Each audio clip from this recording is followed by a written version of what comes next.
of Golden Valley, the interim police chief, Scott Nadeau, indicated he will resign. This follows a city council meeting on Tuesday night where one council member said the tension was so thick you could cut it with a knife. The tension originated with the search for the city's next police chief, which had included the interim chief as a candidate. Mayor Shep Harris said he believed the search was negatively impacted by people inside the department. He went on to share concerning comments regarding police. Residents and staff of color do not feel safe with some of the police department and over at Brookview Community Center. We have trouble retaining people of color and women on staff. Councilmember Maurice Harris urged City Manager Tim Cruikshank to hold police accountable for progress toward the city's diversity, equity, and inclusion efforts. If they can't do that, they need to go. They got to go, because we can't just keep pressing pause, or it's too hard, or slow walk it. I think we slow walk long enough. The police chief search was down to two candidates, Interim Chief Nadeau and Virgil Green, a former chief who has led departments in Arkansas and Oklahoma. As of Wednesday, Nadeau withdrew his name from consideration and submitted his 2-week notice. Interviews with finalist Virgil Green will proceed on Monday. In this week's Robbinsdale City Council meeting, Councilmember Tyler KLINE shed more light on why he chose to plead not guilty to charges connected to driving while drunk and fleeing police.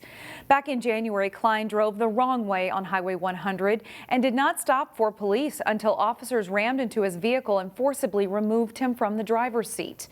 KLINE pleaded not guilty to charges and said during the council comment portion of the meeting that he anticipates being back in front of a judge for settlement before his June trial date.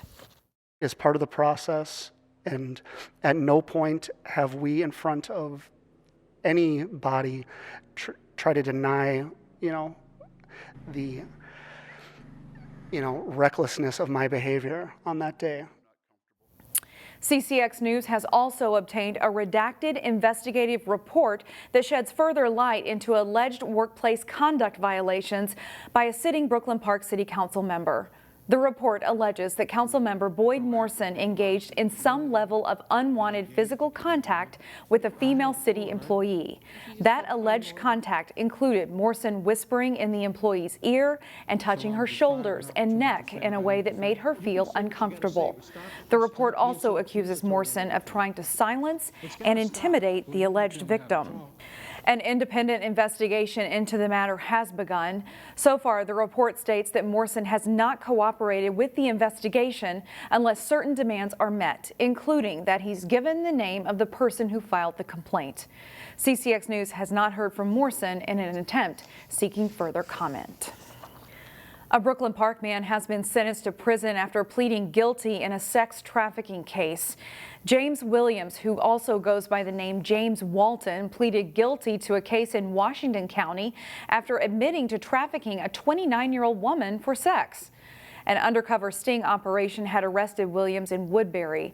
According to prosecutors, Williams contacted the woman more than 30 times from jail, trying to get her to destroy evidence, this despite a no-contact order. A judge sentenced Williams to more than 16 years in prison. Now to the state capitol and what's being called a long overdue bill. Representative Mike Freiberg of Golden Valley chaired a committee hearing on Wednesday on a bill to ban so-called conversion therapy. The LGBTQ community and mainstream medical groups have denounced the practice, saying it causes severe psychological harm in an attempt to change a person's sexual orientation. Aubrey Dobson told her story to the committee, saying she was forcibly removed from her home to undergo treatment for 10 months. She says she suffers psychological and physical torture. I can tell you definitively, as I'm married to a wonderful woman named Kate, that therapy was not successful, but did result in 13 years of actual talk therapy to recover from the torture that I received as a child. Despite the moving testimony, there was opposition to the bill, with one religious organization calling it LGBTQ jihad. So far, 20 states and 75 cities have banned the practice of conversion therapy. The bill did pass out of the House committee by a 7-4 vote, with local representatives Freiberg and Patty Acom supporting it. The Winter Olympics grade school style came to Brooklyn Park recently. Fair Oaks Elementary partnered with a mentorship program called Classroom Champions to host its own mini Winter Games. Jason Malello has more in our school spotlight. We're just celebrating. A day of winter fun at Fair Oaks Elementary School. Nice. It's our first annual Fair Oaks Winter Olympics happening today on this beautiful sunny day. Has been a long time coming. It's been about 2.5 years since we've been able to have an all-school community building day of activity and fun together. Teachers knew a lot of their students watched the Winter Olympics in Beijing.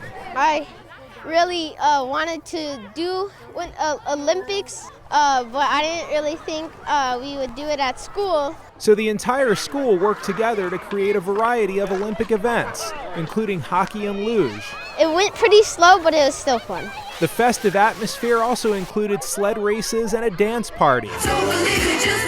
It kind of makes me happy to see everybody running around and playing at every station. An event like this isn't just fun for the kids. Students and staff have really been put through a challenging time. It's also therapeutic. To see masks off because we're outside and it's safe. Reminding everyone that as the pandemic wanes, hopefully, we can gather and laugh and have fun again. Just to see the excitement in their eyes and to see those just bright white teeth is something that we've been dreaming of as educators for the last 2 years. For the School Spotlight, Jason Malillo, CCX News.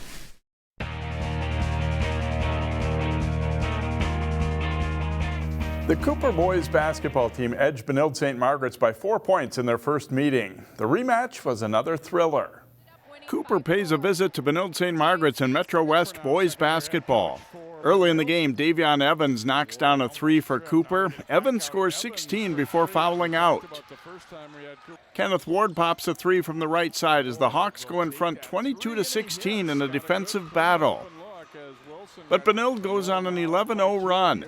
Ryan Warren hits the second of his back-to-back threes. The Red Knights lead 30-24 at the half.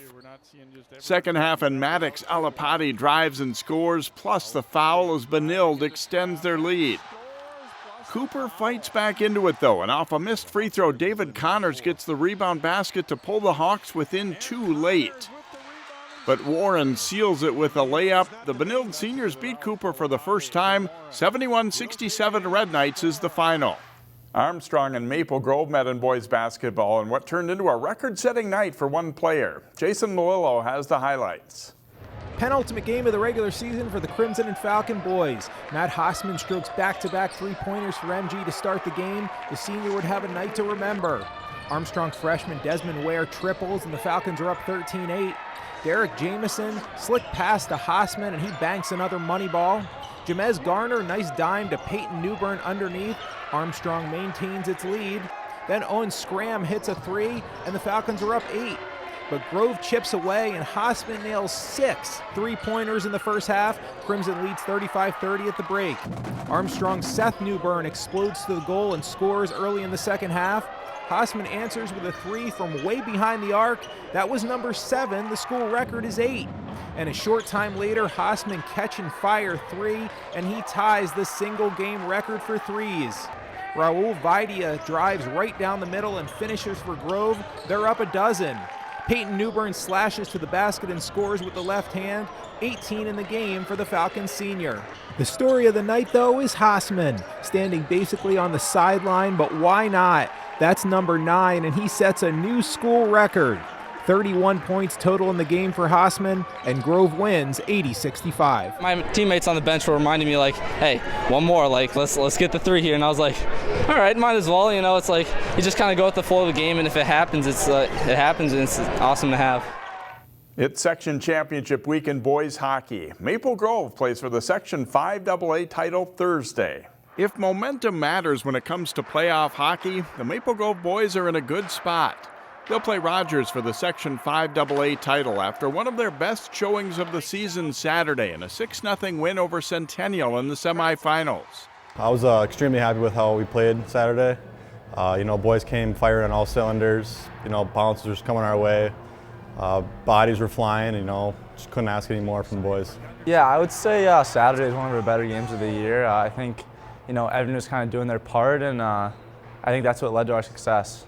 To get a a shorty at the beginning of the game gets you a whole lot of energy, and we just kind of built out that energy, and the kids stuck to the game plan, and we had a heck of a hockey game. Maple Grove is the number 2 seed behind section newcomer Rogers. The Royals, seen here against Wayzata, beat the Crimson 5-4 in the regular season. That has the Maple Grove guys' attention. Yeah, I think the penalties kind of killed us the first time we played them. So I think if we limit the penalties, and I think we'll be good and we'll advance the state. Yeah, this is a revenge game for us. First game, we were up by 2 going into the third period. Didn't come out the way we wanted it to. So I think we're gonna come back this next Thursday here, and we'll be fired and ready to go. Maple Grove's ready to go, and Thursday night can't get here soon enough. Jay Wilcox, CCX Sports. Find more prep sports games and highlights at ccxmedia.org and follow us on social media.